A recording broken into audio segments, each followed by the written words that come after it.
So there's a nice way to count all this without having to do it by hand.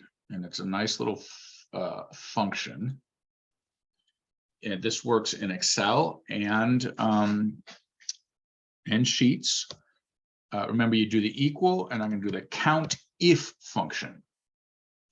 So it counts stuff in here. So what I do is I put in the range. So I select where my entire schedule is, and I want it to count all the places where it says sleep. Now notice I capitalized my sleep. So I'm going to put quotes marks, and I'm going to type in exactly how it's typed there, sleep. And this should count how many hours I've listed in here for sleeping. I'll do the same thing here for work. I'll do a count if function. I want this range. Oops, I don't want to include the days, but it doesn't matter because I won't count them. And then here I need quote marks and work. Quote marks, bam. And then actually what I'm going to do is I'm going to drag this down. Let's see, did it do? It does. I want it to stay B2 to H25, I think. Yeah, that's the same stuff. And this time I want it to look for video games. Okay, so now if I change things in there, it automatically counts it for me.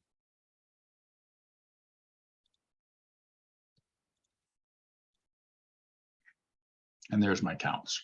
So this would be the hours in a week spent, and then I need the percent, and then I need the degrees. And then the graph, the pie chart that you're making is this. This is the pie chart from this table.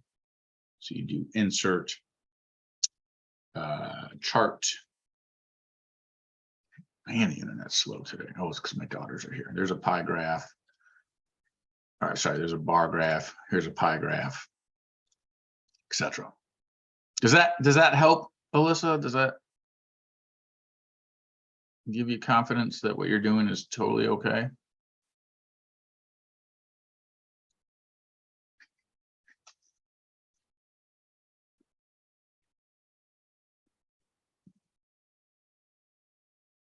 Good. Other questions y'all have?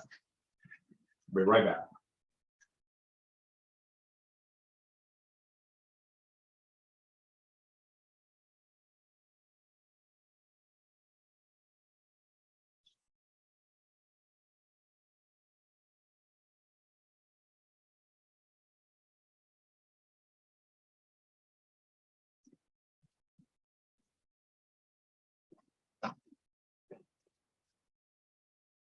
Okay, we're going to do two things today then, if there aren't other questions.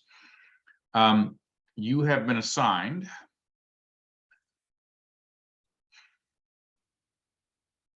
the worksheet B, unit review B.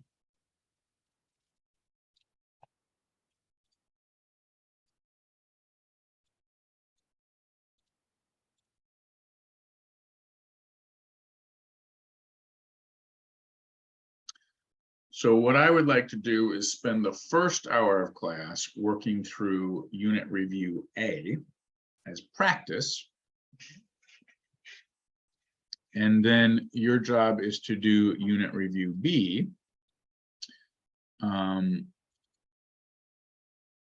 as your own practice for the midterm.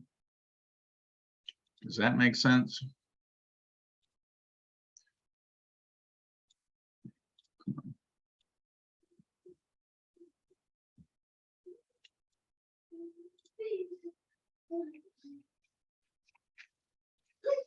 So this one on page 58 is the one that you're doing on your own as practice.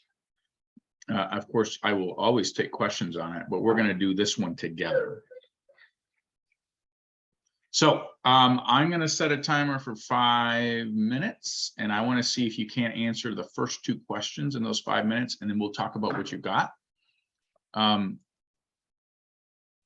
that make sense, y'all, what's happening here?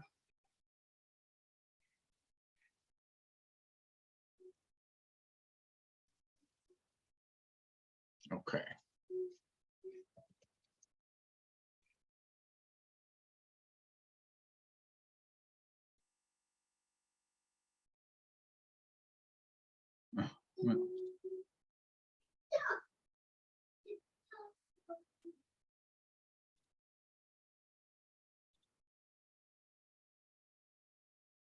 Oh, great question. Recordings for this, which unfortunately I didn't put up yesterday's recording. What is today? Wednesday. Monday's recordings are not up yet. Is that right? Yes, that's right. Monday. Oh, what class is this? This is, so it's in the same spot for either of these. Under Zoom links at the very top module, there's this recorded sessions link, and it takes you to a YouTube playlist. And I've been just listing them here.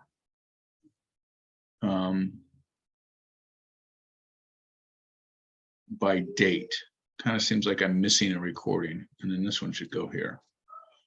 So I need to add the 919 recording.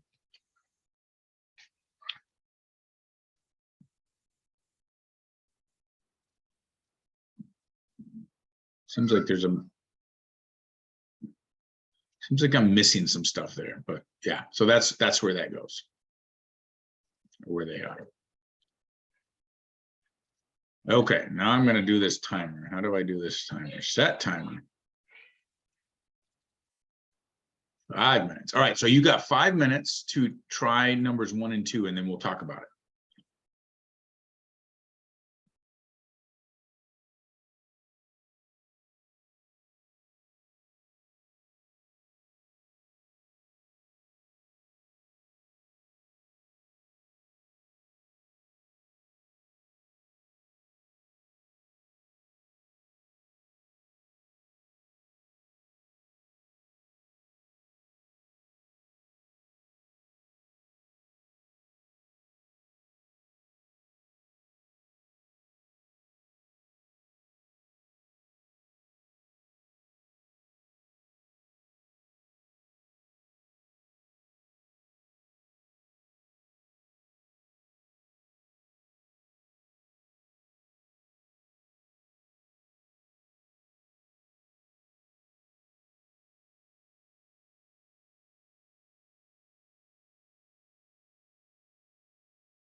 Okay, how'd you do? Anyone know the answer to number 1?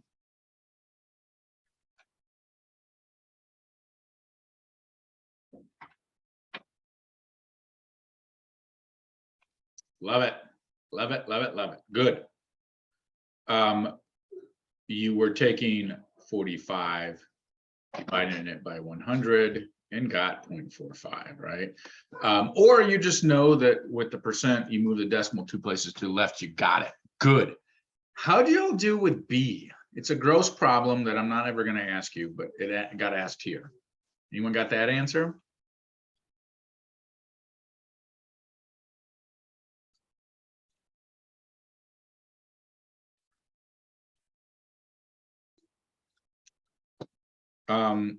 This is what I would do. I would take 37 divided by 4.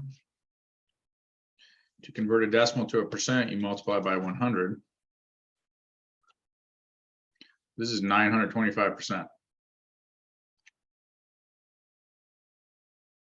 that what you all got?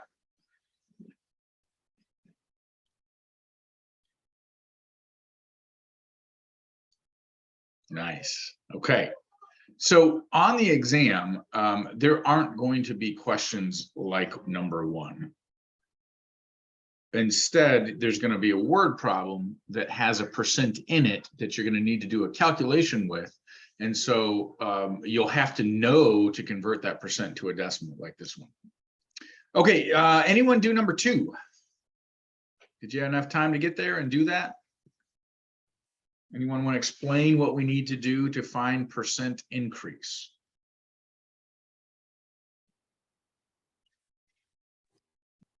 Is it new minus old divided by old? Oh, killing it, Mike. Love it. Yes. What number did we identify as the new number? I did 9.9%. Wait, I don't remember if that's right. So let's see. In case, so this is the new number because it's the 2122. This is the old number. I think you're right. So we do 168. By the way, this actually happened. And it might have even increased even more this year for tuition. This was the cost per credit hour to attend Jackson College. This is definitely a Desmos problem, in my opinion. I think please feel very comfortable using technology to do all your calculations.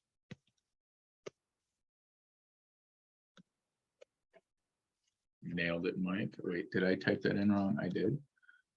So I'm getting approximately 0.094748. Let's say that.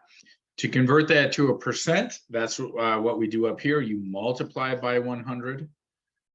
So we get 9.9%. Love it. Anyone have the sentence for B?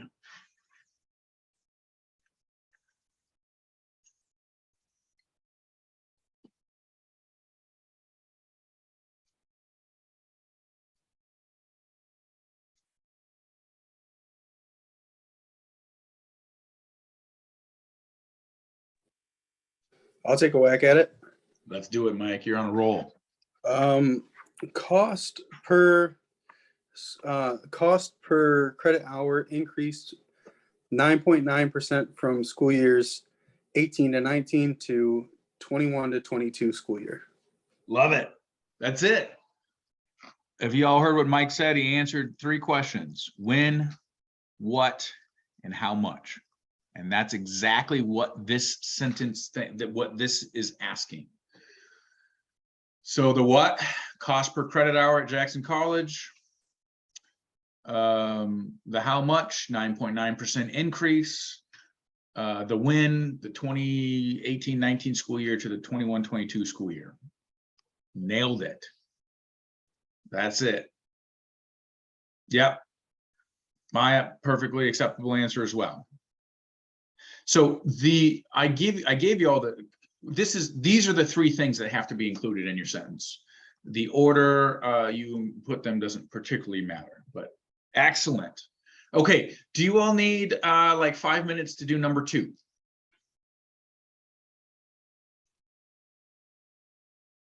Notice you're to calculate the percent discount. All right, let's give you 5 minutes.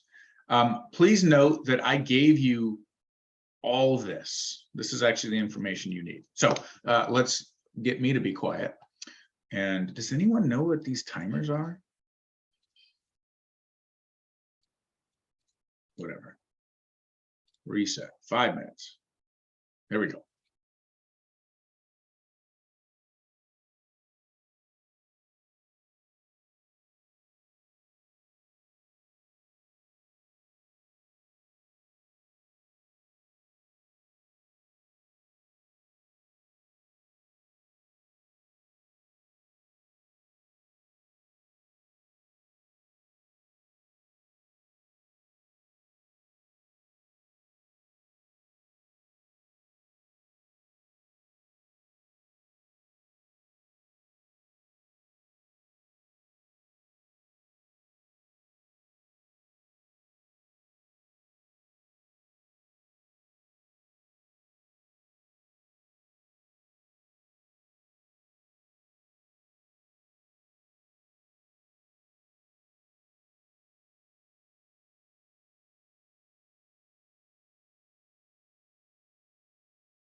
Okay, how'd we do? There's a couple different ways to answer this question, so I'm wondering what you all got, or what you used, or if you need more time.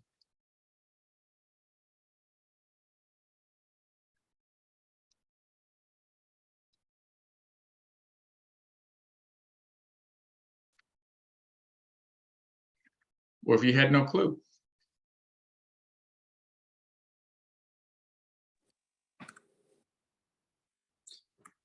I'm kind of having a little bit of trouble with rounding to the nearest tenth of percents, but I got either 28 or either 29% discount or 28.6% discount. So how'd you get that? What'd you do to get that?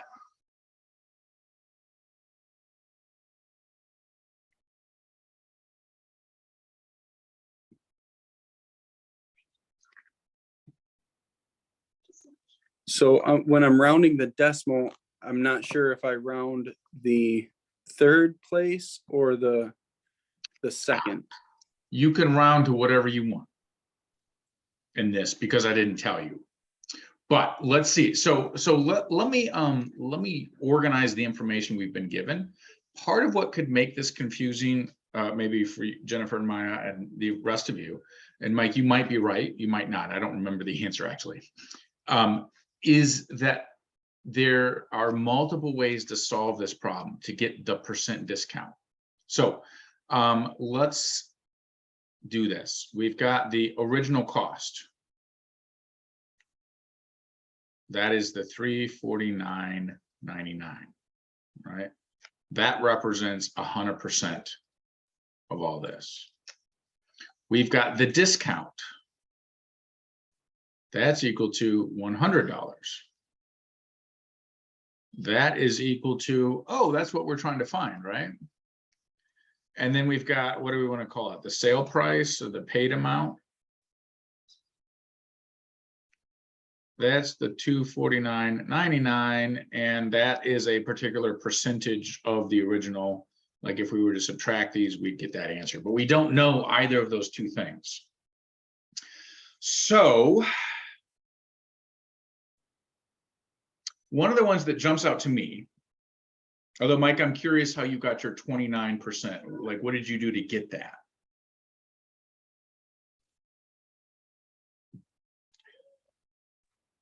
I did new minus old divided by old again. Love it. Yes.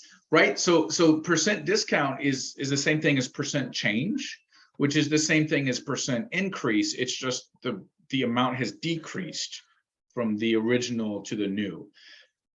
So I think what we could then do is identify what's new and old. Okay, Latoya, let's see. That could be correct too. I really don't know. So so this is the old, this is the new.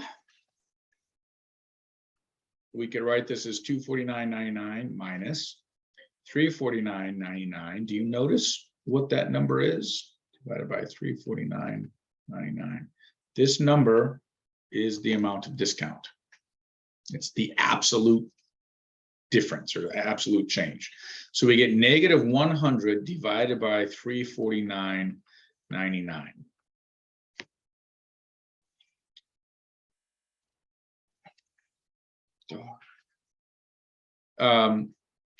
So let's do that. 100.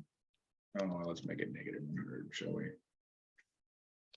Negative 100 divided by 349.99, and we get the negative 0.285722, blah, blah, blah. What was it? I guess I should have memorized it. 0.2857. So that's the decimal version of the percent, rounded to 4 decimal places. Now, if we want to round to the nearest percent, which I think, Mike, was one of the ones you were talking about, we would round to the 2nd decimal place. If we wanted to round to the nearest 10th of a percent, we'd do the 3rd. If we wanted the nearest 100th of a percent, we'd do the 4th. So correct answers here, it could be negative 29%. it could be negative 28.6%, or it could be negative 28.57. All of those are correct percentages. Let's see. Sale divided by original, then find the difference of the whole. Okay, we could do that too. So we could do what percent of the original amount remains. That's what this number calculates. So here's the original amount.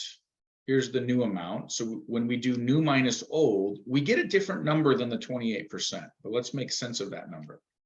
So 249.99 divided by 349.99, that's 0.7428. 0.7148. Is that right? No, that's not right. What is it? 0.7143. Now, this is not the correct answer, but let's see what you're saying, then find the difference from the whole. Yeah, so this gives us the answer to this one, and that's 71.43%. If we subtract that from 100%, we get the amount we discounted, which is this one here. How's everyone feeling? Are things getting crazy?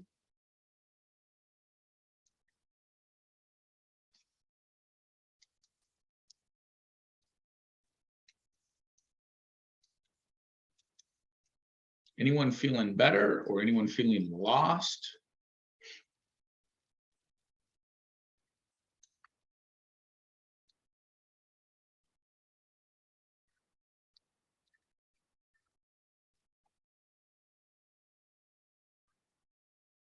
So, great question. This isn't a conversion factor because these numbers aren't equivalent.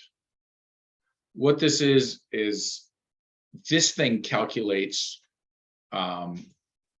this percentage, the percent of the original that remains, or the remaining percent.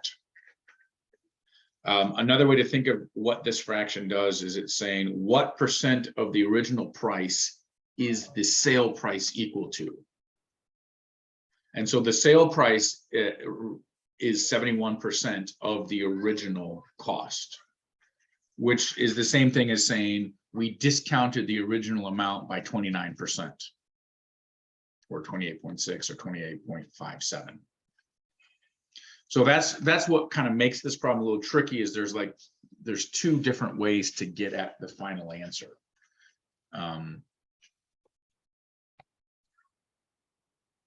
Good. Okay. If there's no more questions, let's do another one. What do you think? 5 minutes for this whole thing? Number 3 and 4? Let's try it. We'll reevaluate if you need more time. And please, y'all, ask questions if you have any. So here goes 5 minutes.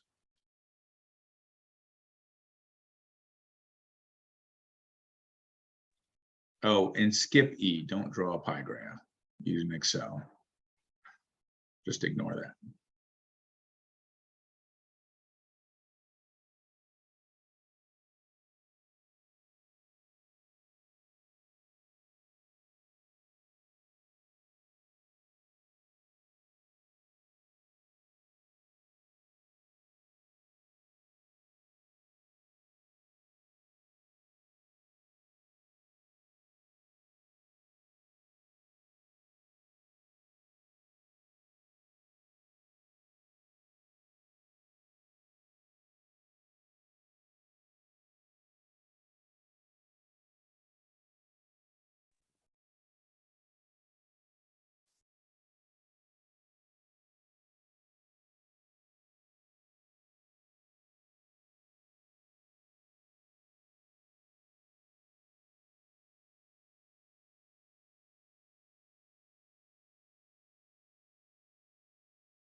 Okay, y'all, how we do?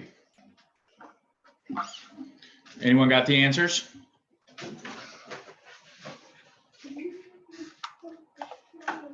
Oh, baby, don't.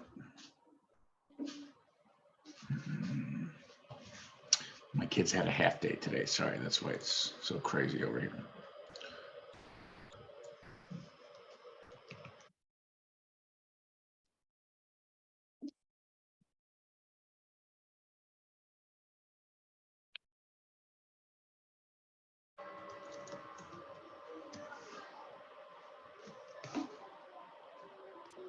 Do y'all need more time or are you good?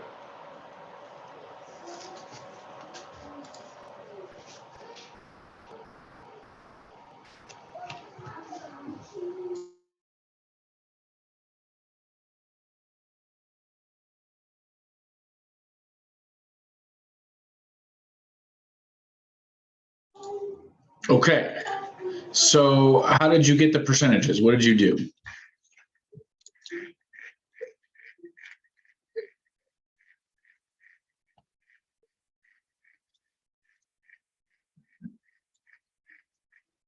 This is what I would have done.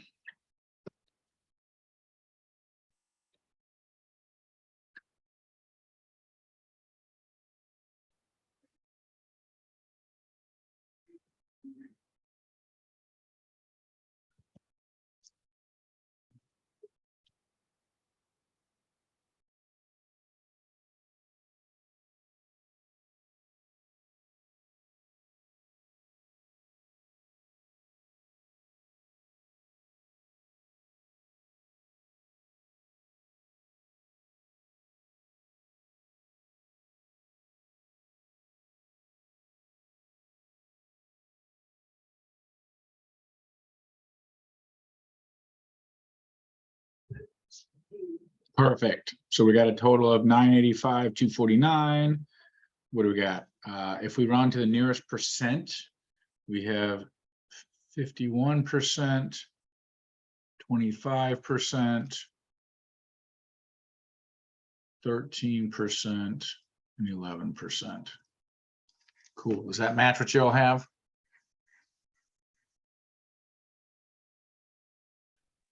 Yes. Good, good, good. Okay. Okay, good.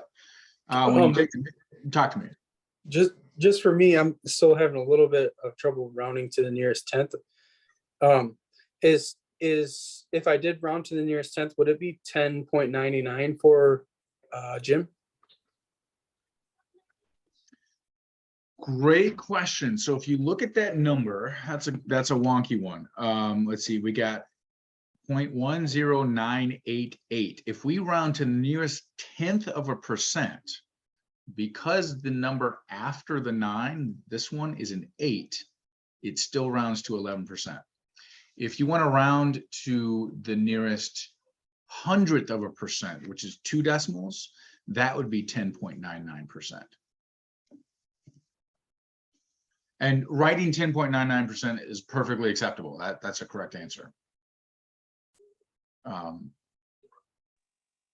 Awesome. Thank you. Yeah, good question. Did y'all get the answer for D?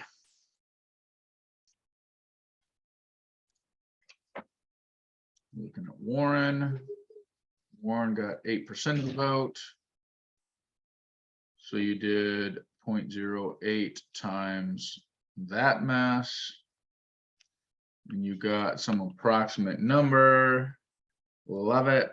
Is that correctly rounded? Now this one, if you didn't round to the nearest whole person, I would talk to you about your thoughts on how do we determine what a person is. So 2842, oh, come on, 747.68. So the correct answer here, and I would probably take off a half point if you didn't have 48. Really, this is votes, not a person. And so when I say I don't tell you what to round to, I kind of do that on purpose. And then when it comes to context, I expect you to round contextually, meaning what are these numbers what numbers make sense. And we can't have partial of a vote. I mean, that's what the Supreme Court was trying to decide back in the Bush-Gore election, right? Was a hanging chad counting as a vote or not a vote? I mean, there's all kinds of crazy stuff with that. So either you had a vote or you didn't, and you would use, so that means you would round to the nearest whole number, which is this ones place, and you look at the number afterwards because it's larger than 5 or larger, we add 1, there's your answer. Hopefully that makes sense to you all. How do you think about how many people did not vote for Bernie Sanders as a question?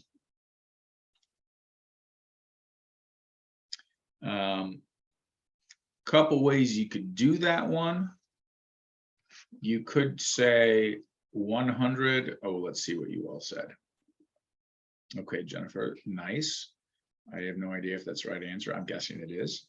So you could do this and get 72.8% did not vote for Bernie Sanders, and then do that decimal times the 35,534,096. Or you could calculate that percent, 27.2% of this number, and subtract it. Either way, you're going to get the right answer. So let's see how that rounding worked out. Yes, 822, which is what you crushed it with. Jennifer, good job. And whether we call these votes or people doesn't particularly matter, right? I mean, it's the same. Technically, the data is votes, but you have to have a person to vote. So either way. Although that's some of the arguments about fraud, is that votes, that some people are voting more than once, which there's been zero evidence of that happening, or at a significant level, right? There's a few people that actually voted more than once in some of the prior elections. And I think there's jail time associated with voting twice. Awesome. Okay. Now comes conversion factors and unit rates and dimensional analysis. I gave you a few things here. I gave you some information here, and your job is to put it all together. So if you don't know what an eBay lot is, it's like if you don't even know what eBay is, then this is a crazy problem. But what I do a lot of times is I go on eBay and I search for Legos, and I find a used, it's called a lot. So you just do Lego lot, if you will, and it's, say, often it's sold by the pound. So here's someone selling 1 pound bags of blocks, whatever. So this is what I'm talking about here. And I am saying that I buy 15 lots of Lego, and that the total weight from all those lots is 342 pounds. And I paid this much money for all of those lots, and I did this over a 1-year period. I made these numbers up, although it's probably not too far from the truth, to be honest with you. So you are to write out these rates. And really, I want you to write these all as unit rates.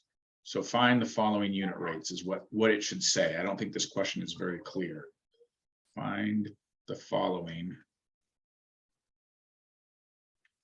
as unit rates. Okay, so let's do 5 minutes again and see how you do.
How y'all doing? You need more time? You lost?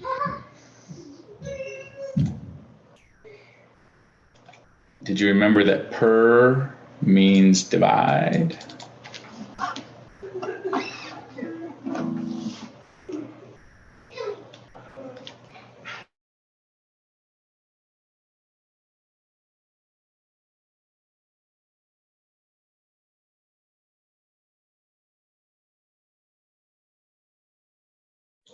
Yeah, these are challenging questions. Let's do another 5 minutes.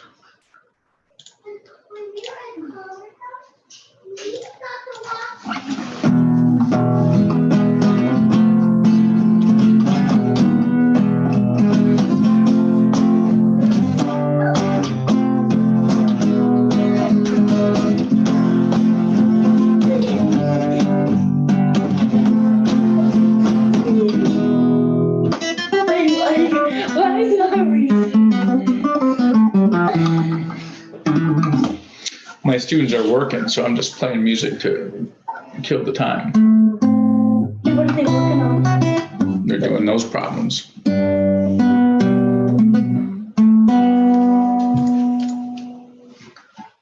Oh, I'm sorry.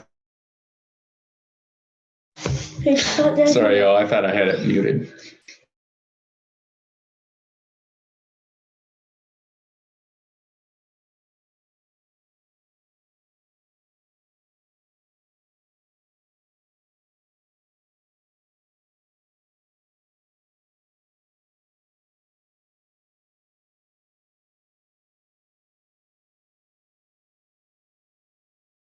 Well, thank you. I'm killing time.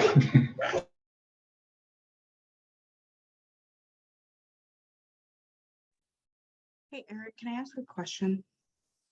Please, what you got? So when you say like cost per day, do you mean cost per day per lot or just plain cost per day? Great question. Just plain cost per day. So these two can be connected Okay. because the lots have a total weight of this, but this one you're just starting over with $3,286, and that was spread over 1 year. Turn that into a day cost. Mhm. And then you can use that result to answer D. Okay, gotcha. Great, Thank you. great question. Yep.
Okay, how we doing?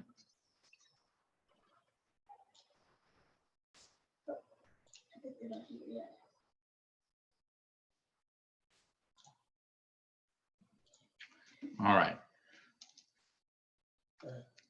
So maybe I will start writing a few things out. Awesome, y'all. Good.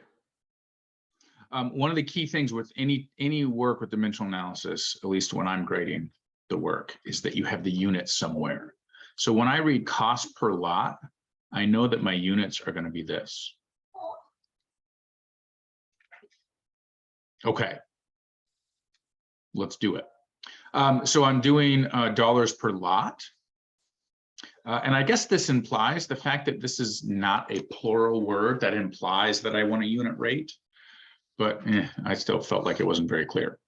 So I know that the total cost is 3,286. The number of lots is 15 lots.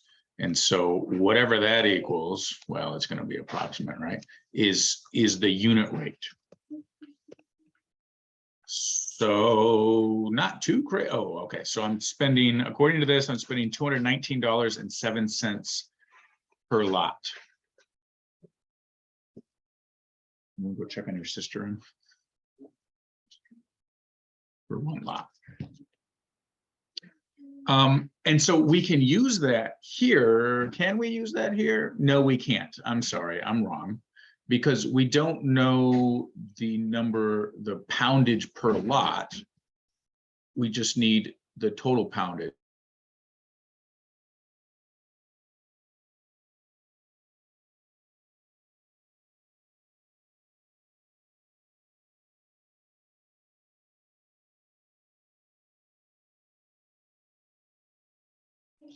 So, sorry. So we're going to do the $3,286, and then we're going to take the total poundage for all of those lots, 342 pounds of Lego. Now, to get to ounces, we're going to use the 1 pound equals 16 ounces. That's an equivalency statement. I will turn that into a conversion factor that will remove the pounds here. So if I put the 1 pound here, notice those cancel. And I'm left with 16 ounces in the denominator. And notice that's what we want. Our final answer needs to be in dollars divided by ounces. Does that help? A little bit. And then what I would do, like if you find yourself getting caught up in the fractions and things and knowing what to do where, just type that fraction into Desmos. 3286 divided by 342 times 1 divided by 16. And you don't have to worry about did you multiply the correct things together or divide by the correct number. This keeps it all put together nice and neat. How are we doing? Notice, by the way, that answer is, we'll keep this in the nearest dollar. 60 cents per 1 ounce.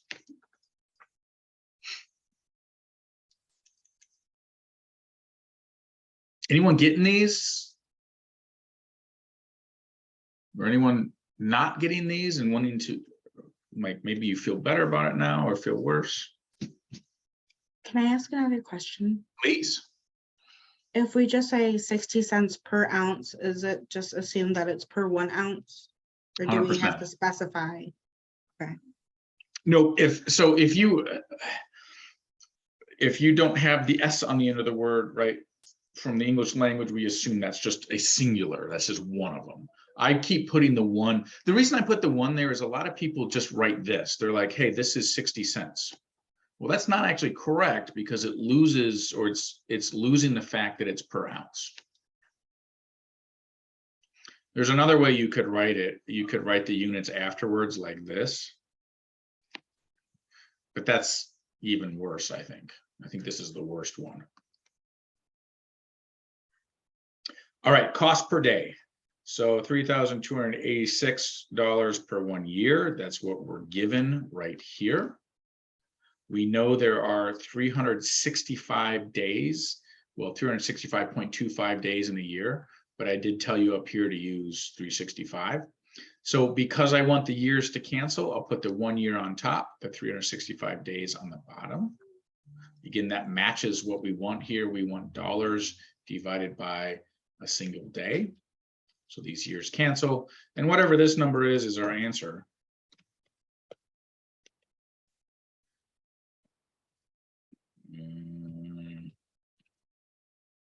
Hey, $9 a day, right? That's just like a cup of coffee a day. Not bad at all.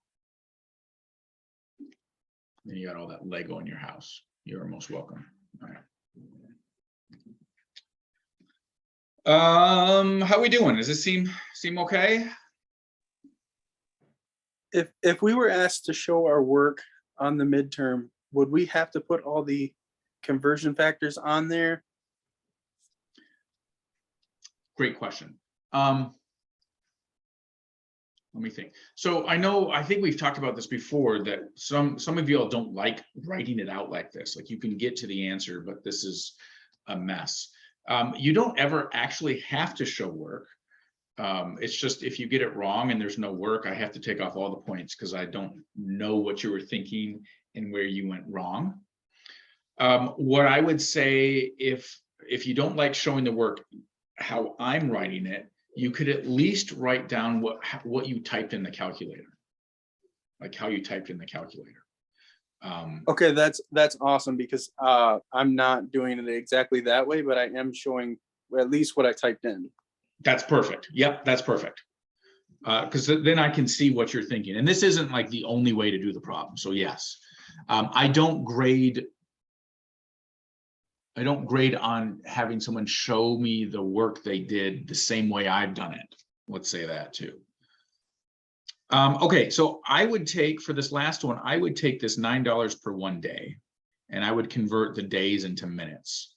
So I know 1 day has a total of 24 hours. And I know that 1 hour has a total of 60 minutes. This one you all might not like at all, how I did that. But if you note, this cancels everything and we're left with what we want, dollars per 1 minute. So we're dividing 9 by, oh, let's do this in Desmos. We're dividing 9 by 24 times 60. Look at that. So I'm just going to put $0.00625 per 1 minute. Kind of a ridiculous number, right? It's less than a cent per minute. It's 625 millionths of a cent per minute. Or you could say 0.6 of a cent per minute. Did y'all like that? Was that okay? I didn't like it. I know most people don't like dimensional analysis. The practice problem of this that you get to do has Bitcoin in it. So the very similar problem to one you just did there is this question 5 on the worksheet you're turning in for a grade. That's page 61. What we're doing here, you're not turning in for a grade. This is like notes, extra practice. Okay, good, Jennifer, good. Good that it's better now, not that you got stuck on it. All right, let's do, I don't know that you need 5 minutes for this one, but let's, why don't you take a few minutes on this one? We'll do 5 minutes. And then if you're done earlier than 5 minutes, let me know and we'll talk about it sooner.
No, that's too embarrassing, man.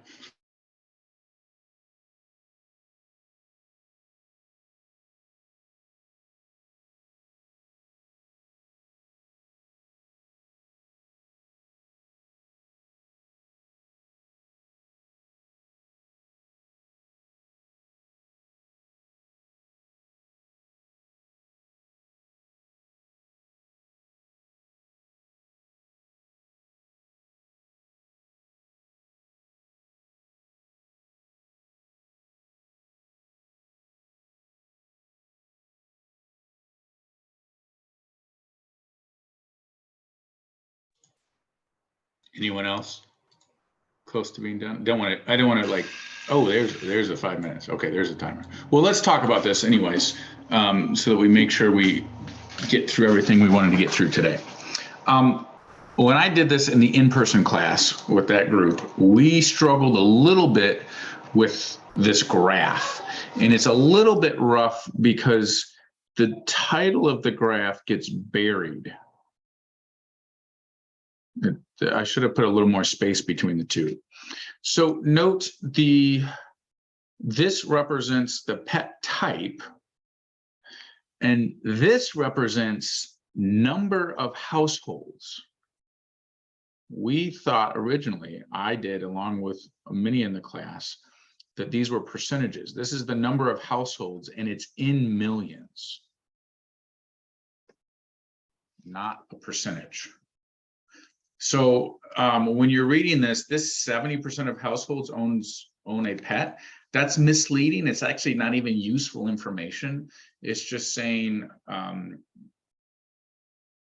mean, I could ask you like how many households are there in America, and we could use that 70% to find it. We would just divide the 90.5 by 0.7, and we'd get the number of households in the US. So what did y'all say for A then? Given that information, approximately how many households have a dog? What did you say? That's the dog, obviously. I did the wrong thing. I put 68%, but I think it's like around 68 million. 68 million, nailed it.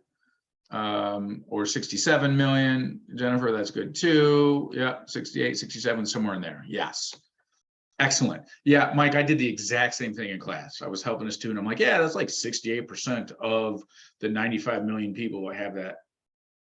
But yeah, it's not. The other thing to note is if we were to add up all of these numbers, they are way more than 90.5 million households. And that, of course, is because there are many people that have more than just one type of pet. Like some people might have both cats and dogs. Okay, so if a total of 90.5 million households have a pet, which is this, approximately what percent of those households have a dog? How'd you all do that?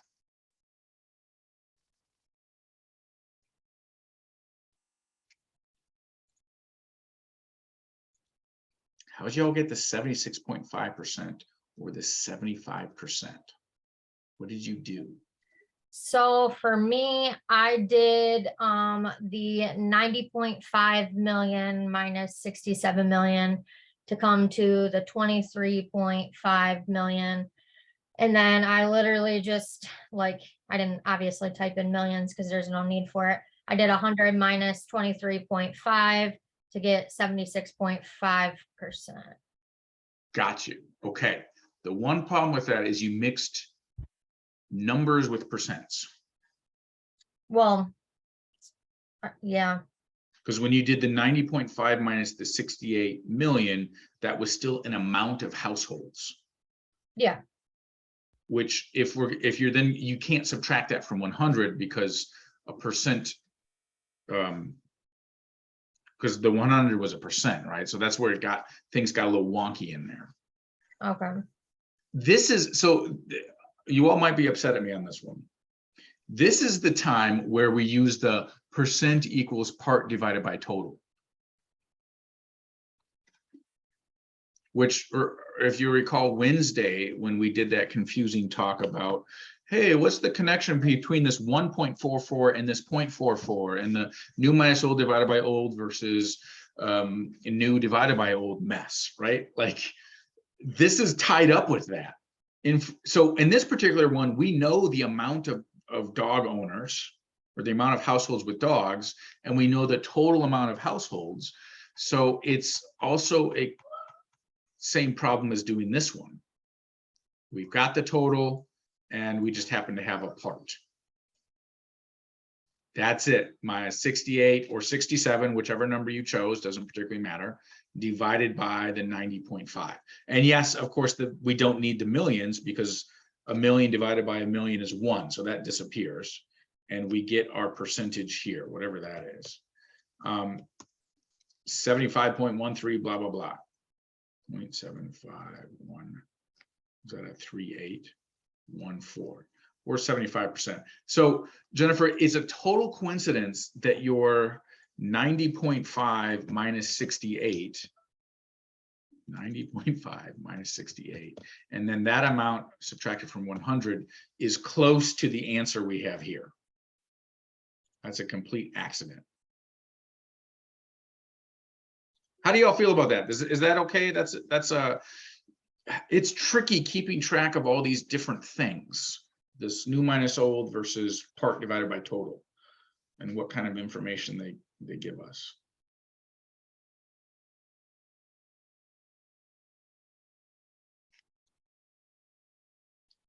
Anyone know the answer to C? Why is it not appropriate to use a pie graph?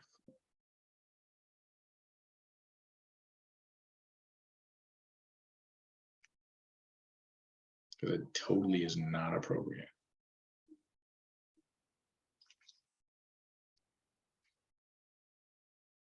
There's not enough information.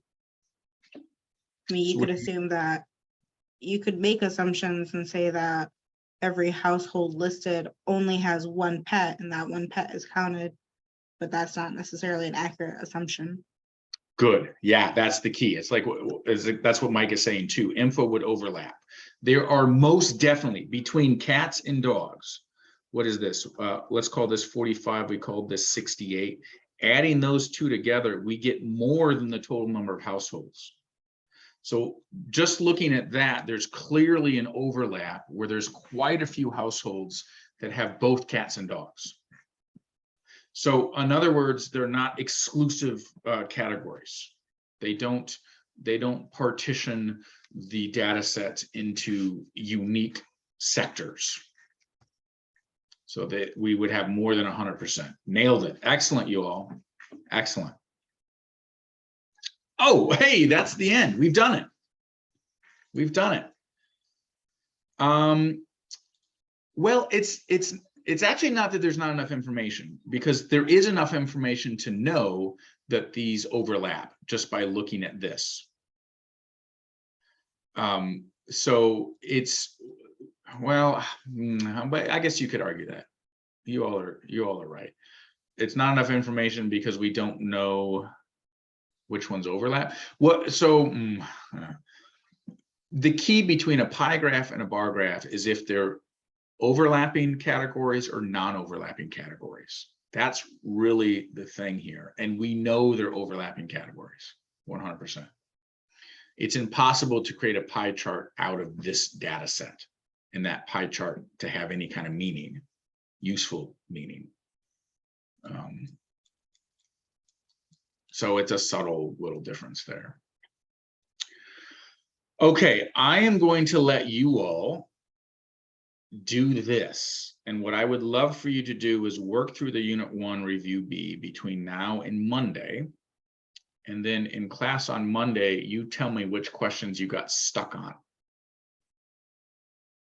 These are similar questions to the ones we just did. And there's some here that aren't exactly similar, but this was an exam I gave students back before the pandemic when we were in person and we still did unit exams. This is one they took. So try this one. Let's bring it to class on Monday. We'll make it due, I forget what Canvas says. We'll make it due the 2nd. But I'd like to see your work on it and answer questions you have on it on the 26th, and we can do some more on the 28th. I should see if whatchamacallit matches. Doesn't. All right, and then what I would like to do now is introduce Unit 2. How's everyone's projects going, by the way?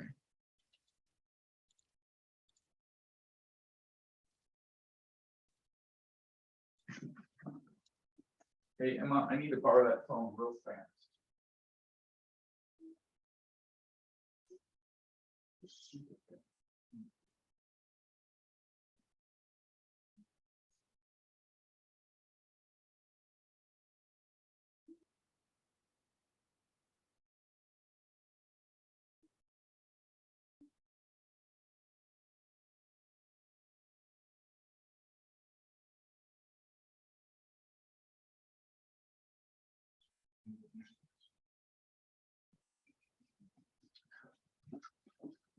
Okay, what is this?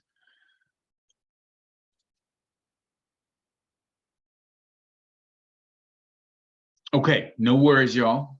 I keep putting that in the forefront of your minds because that is the most important class. What happened to? Oh my goodness, they messed with Canvas again. That is the most important assignment in the class right now.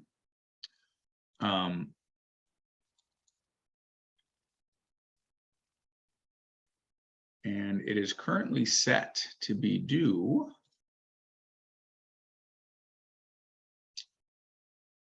on the 25th. Same with the unit review, but we can move those both. Okay, baby. Can you ask him to help you? We'll do that on, we can move that to the second if that's helpful.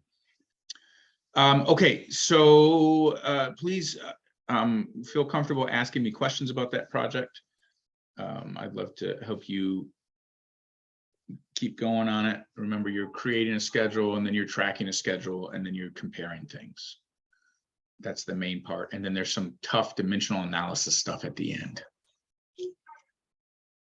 So what I want to do now is talk about the Unit 2 project as a way to overview what we're going to learn in Unit 2. So just as a reminder where these things are, under the projects, here's the Unit 2 project. I need to add a file in here. I will pretty soon for this project. So the first thing you're going to do in the project 2 is going to pick your favorite stock. If you have no idea what stock is, no worries. We're going to learn about that in Unit 3. All you're doing here, I like this Yahoo Finance as a place to look at stock. I also use Robinhood a little bit. That's an app that you can download and you can buy stock if you want to invest, kind of thing. Let's see, where's this? And so you can pick a company you like. We got to look at, oh, the feds are raising interest rates again. Oh boy. Might be good for the housing market, right? Let's see, a famous one recently was GameStop. Oops. There we go, GameStop. Why is this not doing what I wanted it to do? So in Yahoo Finance, I'm going here and I'm searching for GameStop, that company. And here they are. Their stock ticker is GME. And they are, one share in that company is currently $28. And boy, it's jumping around, $28.59. Not too long ago, it was, it jumped up to $81. Oh, where was it? There was a while where it went nuts. People made millions of dollars off of it. At any rate, what you're doing in this project is you're just picking some stock, some company, Apple, Amazon, Tesla, any company you want, doesn't matter. And you're going to list that stock ticker. So that's the name of the stock. If you look at, if you chose GameStop right here, this is the stock ticker, GME. It's the three or more letter label of the company on the stock market. And you're going to track, what did I say here? You're going to track the opening value of the stock every day for 2 weeks. Now, if you're not super familiar with the stock market at all, it is only open on weekdays. So what I'm requiring you to do is to get 10 opening values.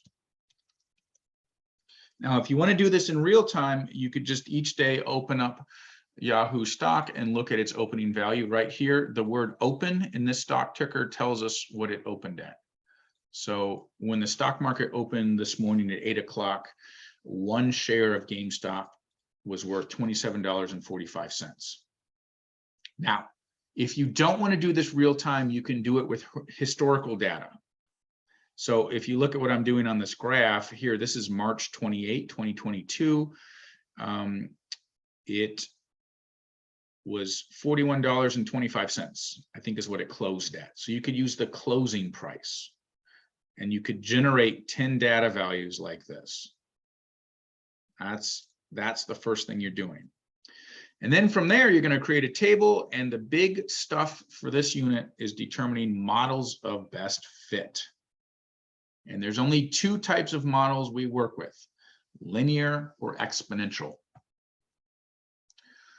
So this unit is the most algebraic of all the units. If you are not an algebra person, don't worry. If you can type things in Desmos, you will be just fine. That's the only thing you need to know how to do, is to enter stuff in Desmos and interpret what you get from there. The second task, I give you a spreadsheet of federal outlays, is what they're called. It's essentially the categories that the federal government spends money on. So it's like the budget. And you're going to generate some data. Okay, just a second. And also do another model of best fit. And that's that. And then you're going to do another modeling type of problem. So this unit is all about modeling, and we do all of it in Desmos. And there's a bunch of stuff with it. It might feel a little intimidating, but the cool thing is it's only two concepts. You're going to do linear models and exponential models. And by the end of this unit, you'll be able to write linear models. You'll be able to interpret parameters of those linear models. You will be able to look at graphs of them and understand what the graphs look like. You'll have a nice little reference sheet to put it all together. So I really like this unit. Some people don't, but I think you'll like it. And then this ties into unit 3 when we start talking about financial stuff, because most savings accounts and loans that you get are all based off of exponential models. There are very few linear. There are some. Simple interest is linear. Compound interest is exponential. So that's what we're about to do in unit 2. We don't really have time today. It's not really worth today getting started with it. So I think we'll save that for, is today Wednesday? Oh, it's crazy. It is Wednesday. We'll save that for the 26th, starting section 2.1. We'll talk through that, and we'll have the 2.1 worksheet. I may need to update Canvas again to change that.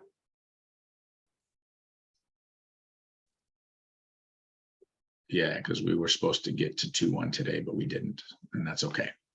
Okay, so what questions do you all have for me? Oh, I need to address the fact that I have graded nothing. Have I talked about that? I want to apologize to everyone that I haven't graded any worksheets. I know I'm way behind. Just so you know, it's not just your class, it's all my classes. I'm hoping this weekend to get things graded and updated. I'm hoping that everyone is making use of the videos and the work we do here, because I think we've done every single worksheet, almost all the problems together in class. So you know if you have the right answers or not. It's just a matter of whether you wrote them down. So it's the people that aren't able to view the videos or attend class that maybe need the grading more than anything else. And yes, I will get that. I'm going to get on that. But for now, all I can say is sorry that I haven't been doing it. So what questions you'll have? Anything you need? How's Alex going? Your project? Anyone feeling frustrated about anything? How I'm running the class, or how you're interacting with things? Anything you need from me? What is it that you need to be successful in this class?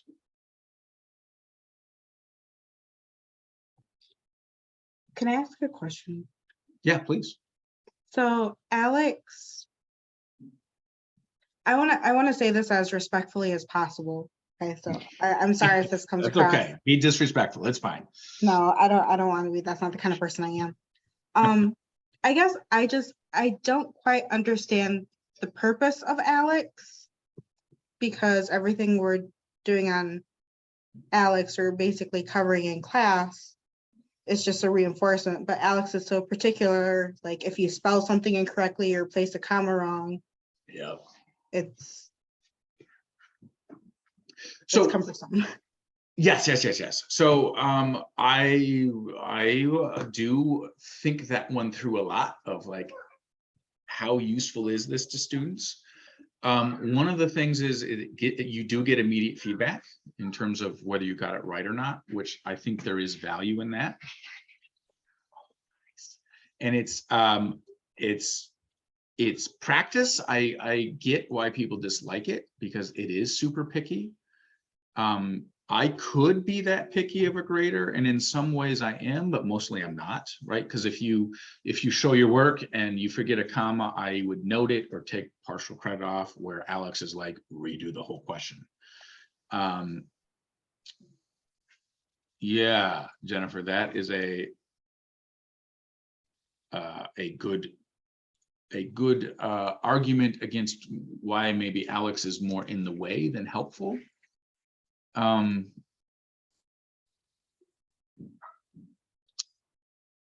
Probably not a satisfying answer. I don't know. So one of the things that as an instructor that I have to try to figure out is what's the line between giving enough practice versus not enough practice. Honestly, for me personally, I would rather have like more textbook work, like, you know, how we've got the sections. We do that, and then we have problems that we have to submit by like next class or next week. Because this Alex stuff I spent over 3 hours the other day working on it, and I'm still at only 104 out of 165. And I am so frustrated. Well, Jennifer, you are years ahead where you should be. It does not feel like it. Yeah, that's the hard thing is like, so by December 12th, let's say, that's when you need 165. Okay. So maybe let's write this down so that you all get a better feeling of like the pacing of Alex. That's the other thing, is it's totally self-paced, which could make you feel like you're behind, but you're not. You're not needing to complete all 165 within the next day or so at all. Let's write. And I'm not trying to take away any discussion, you all. I'm just sharing my thoughts on Alex. I have thought, man, I wonder if I should just get rid of it. And I know that students would love that. One of the other things that teachers always hear is how much students hate working. And I don't hear that's what you all are saying, but given the option of doing less work versus more, everyone would choose less, I think, right? That's just kind of I'm the same way. So here's the thing. This class is a 16-week class, right? No, 15-week class. Where did I get 16? And you have 165 objectives to complete in those 15 weeks. So if we were to write a unit rate, ooh, it seems like something we're doing in in class of objectives per week. This is how many objectives you should be getting per week. Let's do O and W. So let's see, 165 divided by 15. You should be completing roughly 11 objectives each week. Now, nice. Exactly 11. That's great that it came out that. We are what? One, two, wait, how many weeks into the semester are we? Is this 3? This is week 3 or is this week 4? This is week 4. So by the end of this week, you should have completed 44 objectives. So Jennifer, when you're saying you're frustrated at being 101, you're like 200% ahead of the due dates, which doesn't change maybe the frustration of how it works through it and the amount of time you spend on it. But I'm hoping that this gives you kind of a rough idea of the pacing on it, so that you can know that you're not, most of you probably aren't way behind. Now there are people, I'm looking in Alex now, there are people who haven't even taken the knowledge check and have done nothing, and we're 3 weeks in. And that's, oh, am I showing this screen? I got to stop sharing this screen. And that's problematic, right? That's, yeah, right. So you, and that's my fault too, that I haven't made it clear what it means to be caught up and behind. Because the other problem is I've got due dates in there, right? And those due dates are just to help people keep moving, and they match the lessons we've covered. So there's a, you know, a 1.1, I think they're called module, that is due at a particular time. And I'm looking at this, and there's like majority of this class, you all are doing just fine. You're crushing it. Well, most people are way ahead of where they need to be. So I hopefully that helps a little. The other thing we could do is create a unit rate of objectives per day, which might be a little helpful. So you can also then pace yourself.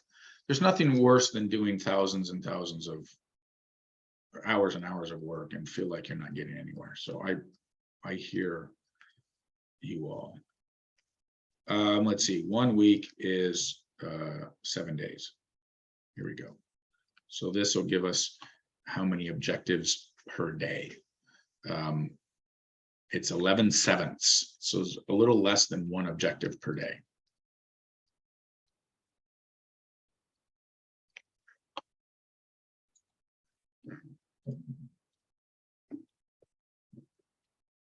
One and a half, 1.6 objectives per day.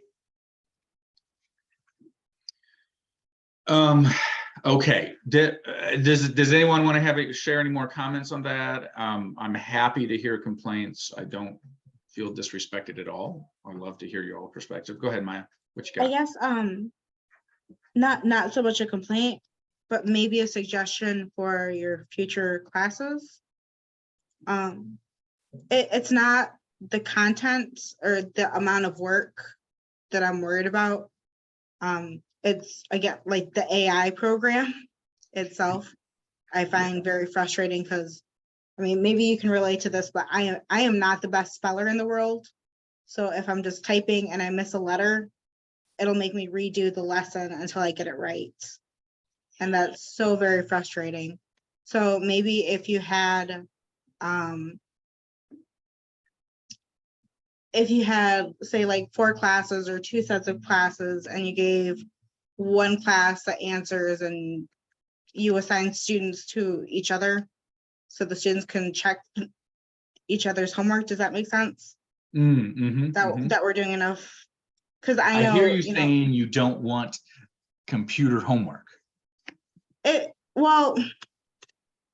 not computer homework because all of my classes are online. It's just that particular program is very, very particular.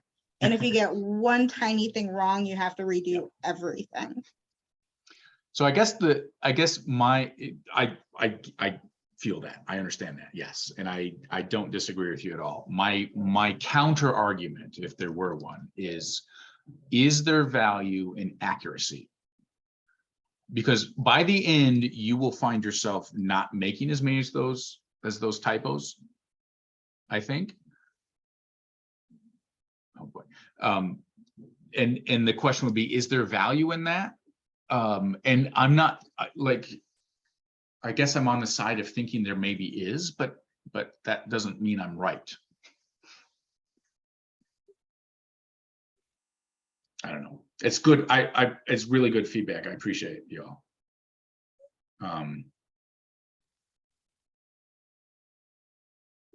Yeah.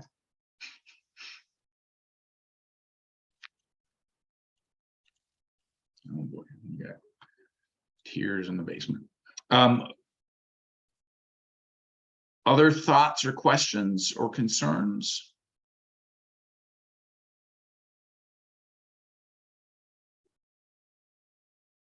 One of the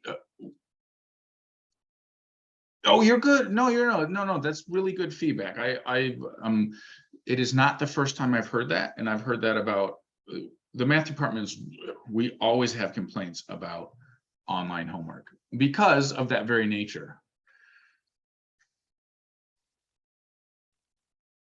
Yeah, yep, that's another very common thing. And that's another one where I would argue, is there value in being able to round, write the number to the correct decimal place? Essentially, you're being forced to pay close attention to detail.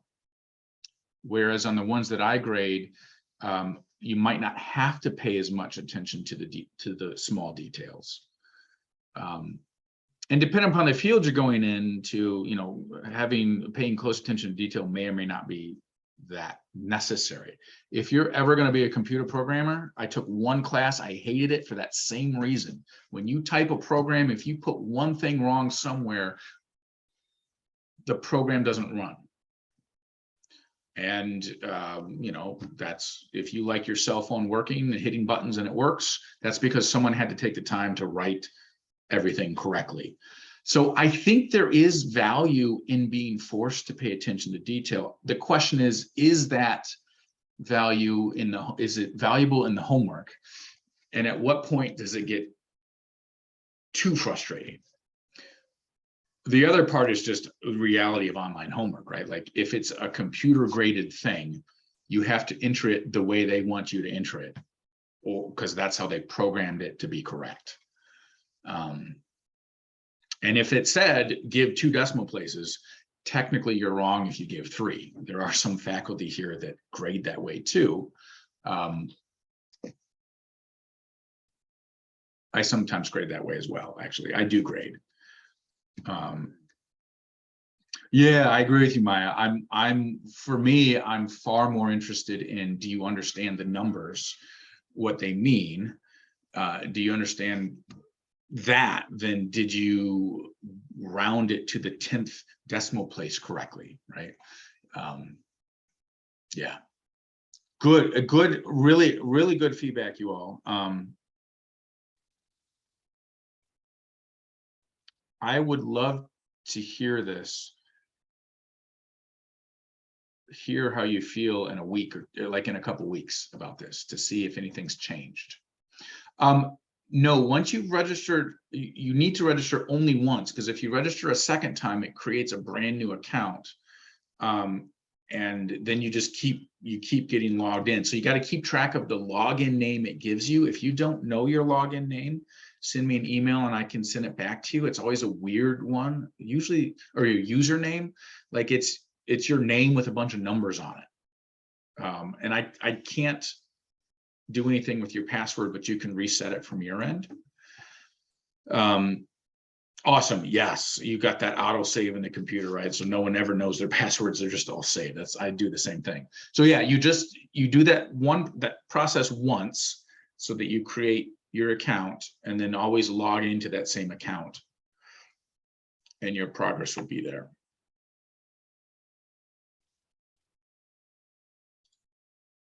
Let me see.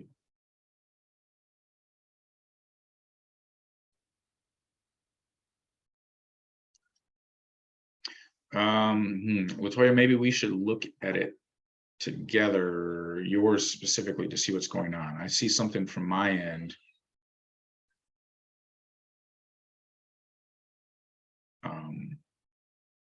But maybe that's a question for you and I to look at individually.